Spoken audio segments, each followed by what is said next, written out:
Next topic in the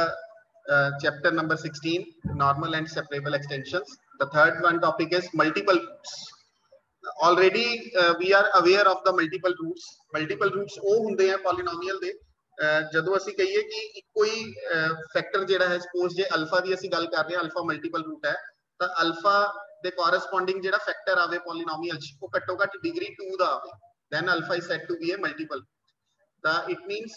multiple root ਦੀ ਸਾਡੇ ਕੋਲ ਇਹੀ ਕੰਡੀਸ਼ਨ ਹੋਏਗੀ ਕਿ ਅਗਰ ਕੋਈ ਰੂਟ ਹੈ ਪੋਲੀਨੋਮੀਅਲ ਦਾ ਅਲਫਾ ਤਾਂ ਉਸ ਦਾ ਫੈਕਟਰ ਉਸ ਪੋਲੀਨੋਮੀਅਲ ਨੂੰ ਆਬਵੀਅਸਲੀ ਡਿਵਾਈਡ ਕਰੇਗਾ ਤਾਂ ਜੇਕਰ ਇਹ ਮਲਟੀਪਲ ਰੂਟ ਹੈ ਤਾਂ ਇਸ ਦੀ ਪਾਵਰ ਮੈਂ s ਲਿਖੀ ਹੈ ਤਾਂ ਇਹ ਵਾਲਾ s ਜਿਹੜਾ ਹੈ ਸਾਡਾ a equals to ਅਗਰ 1 ਹੋਇਆ ਤਾਂ ਸਿੰਪਲ ਹੋਏਗਾ ਔਰ ਅਗਰ greater than 1 ਹੋਇਆ ਤਾਂ ਇਹ ਮਲਟੀਪਲ ਹੋਏਗਾ ਤਾਂ ਇਟ ਮੀਨਸ ਉਸ ਦੇ ਫੈਕਟਰ ਦੀ ਘੱਟੋ ਘੱਟ ਪਾਵਰ 2 ਜਿਹੜੀ ਹੈ ਉਹ ਅਗਰ ਪੋਲੀਨੋਮੀਅਲ ਨੂੰ ਡਿਵਾਈਡ ਕਰਦੀ ਹੈ then we say that it is a multiple ਤਾਂ ਇਸ ਦੇ ਬਾਰੇ ਆਪਣੇ ਕੋਲ ਡਿਸਕਸ਼ਨ ਹੋਣੀ ਹੈ ਇਹਦੇ ਰਿਲੇਟਡ ਜਿਹੜੇ ਰਿਜ਼ਲਟਸ ਹੈਗੇ ਨੇ ਫੀਲਡ ਥਿਊਰੀ ਦੇ ਵਿੱਚ ਉਹਨਾਂ ਬਾਰੇ ਡਿਸਕਸ਼ਨ ਹੋਣੀ The purpose of this section is to discuss the multiplicity of roots of a polynomial over a field. ਤਾਂ ਅਸੀਂ polynomials ਦੇ multiplicity discuss ਕਰਨੀ ਹੋਏਗੀ roots the over the field. For this purpose, we introduce the concept of the derivative of a polynomial. You all are aware of this concept also, just simply the derivative of a polynomial. Suppose fx equal to summation I 0 to n ai xi be a polynomial over the field f. This is a polynomial over the field f means coefficients ai's ਜਿਹੜੇ ਹੈ ਉਹ f ਨੂੰ belong ਕਰਦੇ ਆ ਤਾਂ ਇਸ polynomial ਦਾ ਜਿਹੜਾ derivative ਹੈ ਉਹ ਅਸੀਂ ਕਿਵੇਂ ਕਰਾਂਗੇ you all are aware of the derivative from calculus power rule apply ਹੋਇਆ i ਅੱਗੇ ਆ ਗਿਆ x ਦੀ ਪਾਵਰ ਹੋਗੀ i minus 1 and one more thing you have to notice here the index is starting from i equals to 1 ਪਹਿਲਾਂ i equals to 0 ਤੋਂ ਸੀਗਾ ਤਾਂ i equal to 1 ਉਹਦਾ ਰੀਜ਼ਨ ਇਹ ਹੈ ਬਿਕੋਜ਼ ਜਦ ਤੁਸੀਂ ਇਹਨੂੰ ਐਕਸਪੈਂਡ ਕਰਕੇ ਲਿਖੋਗੇ the first term will be a naught and it is a constant ਔਰ ਉਹਦਾ ਡੈਰੀਵੇਟਿਵ ਕੀਤਾ it will be 0 ਤਾਂ ਇਹ ਵਾਲੀ ਐਕਸਪੈਂਸ਼ਨ ਤੁਹਾਡੀ a1 ਤੋਂ ਸਟਾਰਟ ਹੋਈ ਤਾਂ ਹੀ ਕਰਕੇ ਸਮੀਸ਼ਨ ਜਿਹੜਾ ਹੈਗਾ ਉਹ i equals to 1 to n ਲਿਖਿਆ ਹੈਗਾ ਤੇ ਇਹ ਹੋ ਗਿਆ ਤਾਂ ਡੈਰੀਵੇਟਿਵ ਬਟ ਜਿਹੜੀ ਮੇਨ ਚੀਜ਼ ਇਸ ਟੌਪਿਕ ਦੇ ਵਿੱਚ ਤੁਸੀਂ ਇੱਕ ਧਿਆਨ ਰੱਖਣੀ ਹੈ the properties of derivatives that are familiar from calculus are not necessarily valid here ਜਿੰਨੀਆਂ ਵੀ ਡੈਰੀਵੇਟਿਵ ਦੀਆਂ ਪ੍ਰੋਪਰਟੀਜ਼ ਅਸੀਂ ਕੈਲਕੂਲਸ ਦੇ ਵਿੱਚ ਸਟੱਡੀ ਕਰਦੇ ਹਾਂ ਉਹ ਜ਼ਰੂਰੀ ਨਹੀਂ ਹੈ ਉਹ ਐਜ਼ ਇਟ ਇਜ਼ ਦੀਆਂ ਐਜ਼ ਇਟ ਇਜ਼ ਵੈਲਿਡ ਹੋਣ ਤਾਂ ਇੱਕ ਐਗਜ਼ਾਮਪਲ ਮੈਂ ਉਰੇ ਦੱਸੂਗਾ ਕਿਹੜੀ ਪ੍ਰੋਪਰਟੀ ਹੈ ਜਿਹੜੀ ਤੁਸੀਂ ਕਹਿ ਸਕਦੇ ਹੋ ਕਿ ਉਰੇ ਵੈਲਿਡ ਨਹੀਂ ਹੈਗੀ ਅਸੀਂ ਉੱਥੇ ਕੈਲਕੂਲਸ ਦੇ ਵਿੱਚ ਕਰਦੇ ਹੁੰਦੇ ਆ ਕਿ ਜੇ ਕਿਸੇ ਫੰਕਸ਼ਨ ਦਾ ਡੈਰੀਵੇਟਿਵ 0 ਆ ਜਾਏ if f dash x equal to 0 ਠੀਕ ਹੈ then fx is a constant ਅਸੀਂ ਹਮੇਸ਼ਾ ਇਹੀ ਚੀਜ਼ ਕਹਿੰਦੇ ਹੁੰਦੇ ਕਿ ਜੇ f dash x 0 ਆ ਗਿਆ ਤਾਂ fx ਕੀ ਹੋਏਗਾ ਇੱਕ ਕਾਂਸਟੈਂਟ ਹੋਏਗਾ ਬਟ ਉਰੇ ਇਹ ਚੀਜ਼ ਵੈਲਿਡ ਨਹੀਂ ਹੈ ਫੀਲਡ ਥਿਊਰੀ ਦੇ ਵਿੱਚ why suppose fx equal to x raised to power 5 ਅਸੀਂ ਇੱਕ ਪੋਲੀਨੋਮੀਅਲ ਲਿੱਤੀ x raised to power 5 and this polynomial is defined over the field of characteristic 5 and I hope you all are aware of the characteristic meaning of the characteristic the field of characteristic 5 है तो it means ਜੇ ਆਪਾਂ ਹੁਣ ਇਹਦਾ derivative ਕਰੀਏ f dash x it will be 5 into x and if it is a over the field of characteristic 5 then every multiple of 5 ਜਿਹੜੇ ਵੀ element ਨੂੰ ਤੁਸੀਂ 5 times add ਕਰੋਗੇ ਜਾਂ ਕਹਿ ਲਓ multiple of 5 longer then it will be equal to 0 because the field is of characteristic 5 and the definition of characteristics suggests that if the field is of characteristic n then n into a equal to 0 for every a belonging to f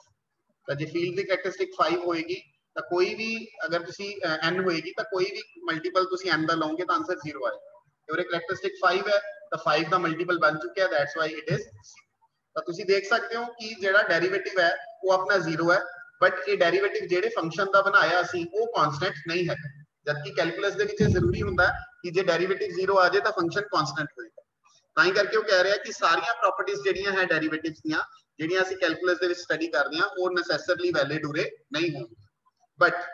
the ordinary rules for operating with derivatives however remain the same the power rule the product rule the quotient rule ਜੋ ਵੀ ਹੈ ਉਹ same ਪੂਰੇ as it is ਹੀ ਚੱਲੇਗਾ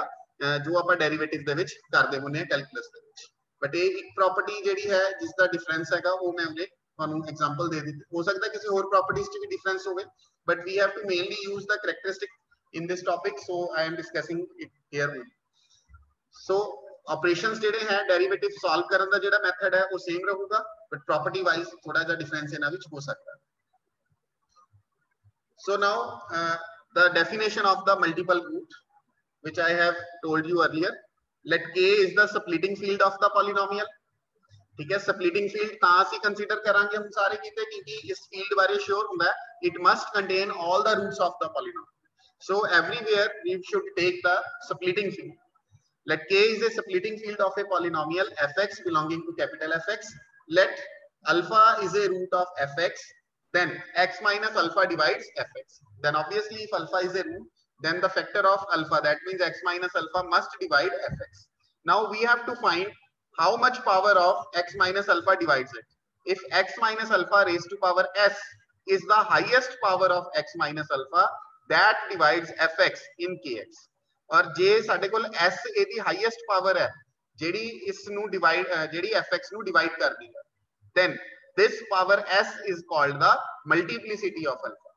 और जे s साडा equal to 1 होएगा, then alpha is called a simple root. क्योंकि ਇਹਦਾ मतलब x minus alpha ਦੀ power only 1 ਇਹਨੂੰ divide ਕਰਦੀ ਹੈ. then ऐसे रूट ਨੂੰ ਅਸੀਂ ਬੋਲਦੇ ਹਾਂ ਸਿੰਪਲ ਰੂਟ ਹੈ ਔਰ ਜਦੋਂ ਇਹ ਵਾਲਾ s ਸਾਡਾ greater than 1 ਹੋਏਗਾ then we say that alpha is a multiple root so this is the definition of the multiple root and the simple root और जितनी मैक्सिमम पावर ਇਹਦੀ ਹੁੰਦੀ ਹੈ ਉਨੀ रूट ਦੀ मल्टीप्लिसिटी कही जाती है ਜੇ मैक्सिमम पावर अपने को 2 है then it will be of multiplicity 2 ਜੇ मैक्सिमम पावर 3 है then it will be of multiplicity 3 जितनी maximum power x minus alpha दी आएगी that will be called the multiplicity of the root alpha.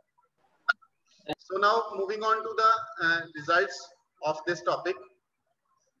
So the first result is let fx belonging to capital Fx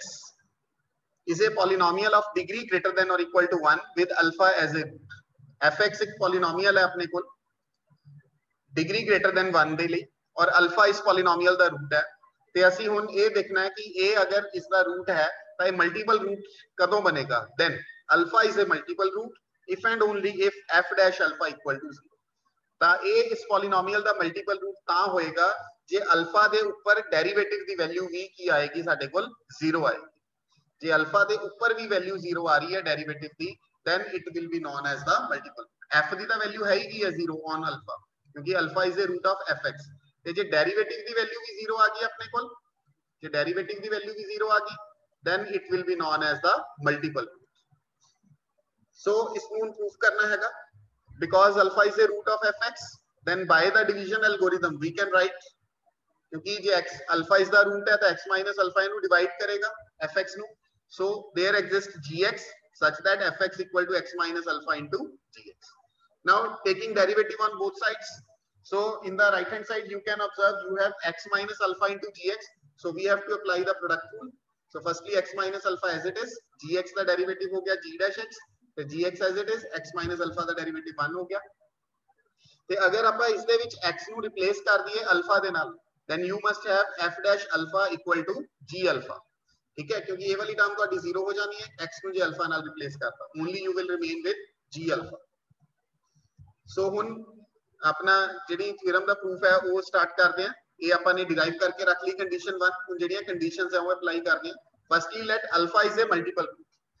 if alpha is a multiple root that means we must have x minus alpha the power 2 ਹੁਣ multiple route ਹੈ ਜਿੰਨੀ ਮਰਜ਼ੀ multiplicity ਦਾ ਹੋ ਸਕਦਾ ਹੈ ਤਾਂ ਘੱਟੋ ਘੱਟ ਇਹਦੀ ਪਾਵਰ 2 ਜਿਹੜੀ ਹੈ ਉਹ fx ਨੂੰ ਜ਼ਰੂਰ ਡਿਵਾਈਡ ਕਰਨੀ ਪਈ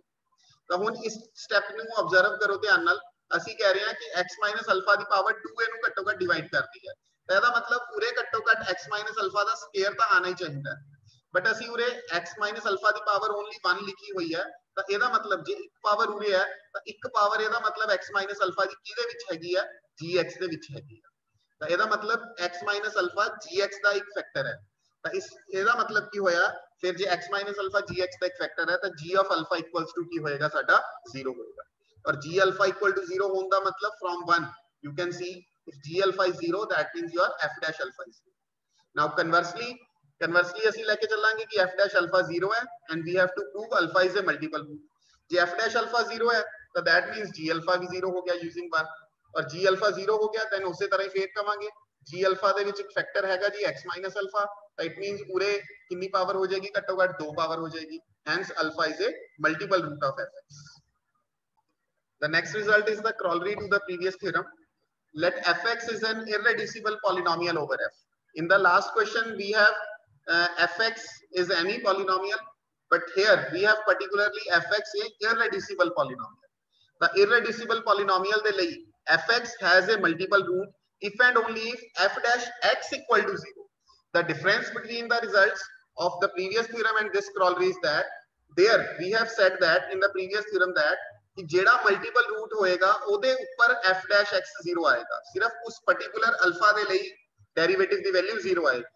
बट पूरे ਅਸੀਂ ਕੀ ਕਹਿ ਰਹੇ ਹਾਂ f dash x equal to 0, that means particularly alpha ऊपर भी 0 हैगा, f dash x ਦੀ ਵੈल्यੂ ਟੋਟਲੀ ਸਾਡੇ ਕੋਲ ਕੀ ਆ ਗਈ 0 ਆ।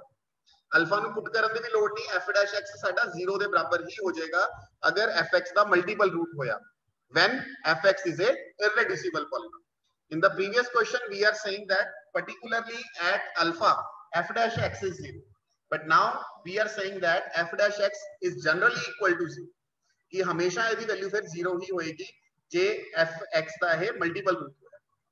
ਤਾਂ ਕੰਡੀਸ਼ਨ ਐਕਸਟਰਾ ਜਿਹੜੀ ਐਡ ਹੋਈ ਹੈ ਉਹ ਹੈ irreducible polynomial. Now, by the previous theorem, alpha is a root of fx if and only if it is a root of f dash x. ਤਾਂ ਇਹੀ previous theorem ਇਹੀ suggest ਕਰਦੀ ਹੈ ਕਿ alpha multiple root ਤਾਂ ਬਣਦਾ ਹੈ ਜੇ ਇਹ f dash x ਨੂੰ ਵੀ satisfy ਕਰਦਾ ਹੈ if and only if it is a root of f dash x. Because fx is irreducible,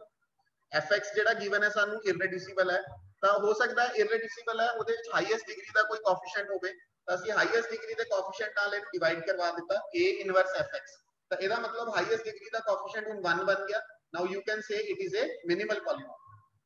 where a is the leading coefficient of fx. ਤਾਂ ਹੁਣ ਅਸੀਂ ਪ੍ਰੂਵ ਇਹ ਕਰਨਾ ਹੈ ਕਿ f dash x 0 ਹੈ। ਜੇ ਕਹਿੰਦਾ f dash x ਤੁਸੀਂ 0 ਨਾ ਲਿੱਤਾ ਫਿਰ ਕੀ ਪ੍ਰੋਬਲਮ ਕ੍ਰੀਏਟ ਹੋਣੀ, ਜਿਹੜੀ degree of f dash x ਹੈ ਉਹ greater then degree of a inverse fx ਹੋ ਜਾਏਗੀ। ਇਹ ਕਿਵੇਂ ਆਇਆ, because a inverse fx minimal polynomial ਹੈ ਅਲਫਾ ਦੀ, सॉरी उरे अल्फा आएगा, मिनिमल पॉलीनोमियल ऑफ अल्फा ते f dash x ਨੂੰ ਵੀ अल्फा ਸੈਟੀਸਫਾਈ ਕਰਦਾ ਹੈ, alpha also satisfying f dash x। ਹੁਣ ਇੱਕ ਪਾਸੇ ਤੁਹਾਡੇ ਕੋਲ ਮਿਨੀਮਲ ਪੋਲੀਨੋਮੀਅਲ ਹੈ ਜਿਹਦਾ ਰੂਟ ਅਲਫਾ ਹੈ, ਇੱਕ ਪਾਸੇ ਤੁਹਾਡੇ ਕੋਲ ਇੱਕ ਦੂਸਰੀ ਪੋਲੀਨੋਮੀਅਲ ਹੈ f dash x ਜਿਸ ਦਾ ਵੀ ਰੂਟ ਅਲਫਾ ਹੈਗਾ। ਤੇ ਅਸੀਂ ਇਹ ਪਹਿਲਾਂ ਪੜਿਆ ਸੀਗਾ ਮਿਨੀਮਲ ਪੋਲੀਨੋਮੀਅਲ ਦੇ ਟੌਪਿਕ ਦੇ ਵਿੱਚ ਕਿ ਮਿਨੀਮਲ ਪੋਲੀਨੋਮੀਅਲ ਜਿਹੜੀ ਹੁੰਦੀ ਹੈ ਉਹ ਲੀਸਟ ਡਿਗਰੀ ਪੋਲੀਨੋਮੀਅਲ ਹੁੰਦੀ ਹੈ ਜਿਹਦਾ ਰੂਟ ਅਲਫਾ ਹੈਗਾ। ਤਾਂ ਇਟ ਮੀਨਸ ਜਿਹੜਾ ਅਸੀਂ ਇਹ f dash x ਕਹਿ ਰਹੇ ਹਾਂ ਕਿ ਇਹਨੂੰ ਅਲਫਾ ਸੈਟੀਸਫਾਈ ਕਰਦਾ ਹੈ, ਤਾਂ ਇਹਦੀ ਡਿਗਰੀ ਇਹਦਾ ਮਤਲਬ ਇਹਦੇ ਨਾਲੋਂ ਡਿਗਰੀ ਜ਼ਿਆਦਾ ਹੋਏਗੀ ਕਿਉਂਕਿ ਇਹ ਮਿਨੀਮਲ ਹੈ, ਇਹਦੀ ਡਿਗਰੀ ਘੱਟ ਹੋਏਗੀ, it should be of least degree. But ਇਹ ਤਾਂ ਕੰਟਰਡਿਕਸ਼ਨ ਹੈ, ਡੈਰੀਵੇਟਿਵ ਕਰਨ ਦੇ ਨਾਲ ਤਾਂ ਡਿਗਰੀ ਰਿਡਿਊਸ ਹੁੰਦੀ ਹੈ, ਡਿਗਰੀ ਵੱਧਦੀ ਥੋੜੀ ਹੁੰਦੀ ਹੈ। तो degree of f dash x greater than or equal to degree of a inverse fx, it is a contradiction because when we do a derivative of polynomial its degree is always reduced by 1, ਘੱਟੋ ਘੱਟ 1 ਦੇ ਨਾਲ ਉਹਦੀ degree ਜ਼ਰੂਰ reduce ਹੋਏਗੀ। सो इसे करके ये कॉन्ट्राडिक्शन आई, और कॉन्ट्राडिक्शन क्यों आ रही है क्योंकि ਅਸੀਂ f dash x ਨੂੰ नॉन जीरो लेता है, सो hence we must have f dash x equal to 0, क्योंकि फिर जे f dash x 0 है फिर अल्फा ਇਹਨੂੰ ਕਰੀ ਜਾਵੇ ਸੈਟੀਸਫਾਈ ਫਿਰ ਕੋਈ ਫਰਕ ਨਹੀਂ ਪੈਂਦਾ। सो f dash x ही ਸਾਨੂੰ ਸਾਰੇ ਦਾ ਸਾਰਾ 0 ਲੈਣਾ ਪੈਣਾ ਹੈ, नहीं otherwise we will face a contradiction।